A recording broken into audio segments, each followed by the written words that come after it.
జిల్లాలో ప్రభుత్వం రాయితీ బియ్యం అక్రమాలను అరికట్టేందుకు పట్టణంలోని రేషన్ డీలర్లతో ఆదిలాబాద్ డీఎస్పీ ఎల్ జీవన్ రెడ్డి ప్రత్యేక సమావేశం నిర్వహించారు.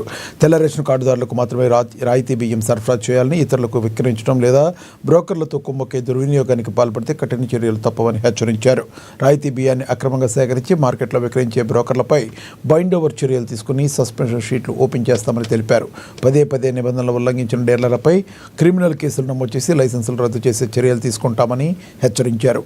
ఇప్పటికే ఒక బ్రోకర్ వ్యవహారంలో సంబంధిత డీలర్పై కేసు నమోదు చేసి రిమాండ్కు తరలించినట్టుగా తెలిపారు.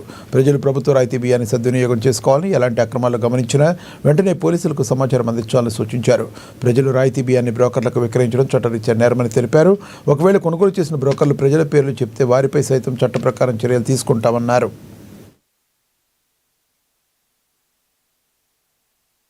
రేషన్ డీలర్లు అనుకోకుండా కన్నా పీడిఎస్ రైస్ వేరే వాళ్ళకి అమ్మి ఆ కేసు అయితే కూడా మాకు కూడా చెడ్డ పేరు. ఎందుకంటే పోలీస్ వ్యవస్థ కట్టలేదు. అందుకే ప్రభుత్వం పేదలకు ఉచితంగా ఇచ్చిన రేషన్ బియ్యం, తెల్ల కార్డుదారులకు ఇచ్చిన రేషన్ బియ్యం డైవర్ట్ అవుతుంది. డైవర్ట్ కాకుండా చూసే బాధ్యత రెవెన్యూ డిపార్ట్మెంట్, పోలీస్ డిపార్ట్మెంట్ అందరు, మీది మాది అందరు. కాబట్టి ఒక అవేర్నెస్ అంటే కొందరు మిస్గైడ్ చేసి కూడా, మిమ్మల్ని మిస్గైడ్ చేసి కూడా అనుకోకుండా దీనిలో ఇరికించే అవకాశం ఉంటుంది, ప్రలోభాలకు గురి చేసే అవకాశం ఉంటుంది. కాబట్టి మీకు అవేర్నెస్ కల్పించాలి. కొన్ని సంవత్సరాలు డీలర్షిప్ చేస్తుంటారు. ఒక్క కేసు బుక్ అయితే ఎంత ఇబ్బంది ఉండదు మీ అందరు. మొన్న సునీల్ కుమార్ జన్నవార్ అని బ్రాహ్మణవాడ పీడిఎస్ రైస్ ను వేరే బ్రోకర్ అమ్మిండు. అది ఎన్ని అమ్మిండు అన్న ప్రస్తుతం ఎన్ని కిలో అమ్మినా నేరమే. అమ్మిండు అనుకోకుండా అతడు కొన్న వ్యక్తి దొరికిండు. కొన్న వ్యక్తిని మేము విత్డ్రా చేసి ఆటోమేటిక్ డీలర్ పేరు చెప్పిండు.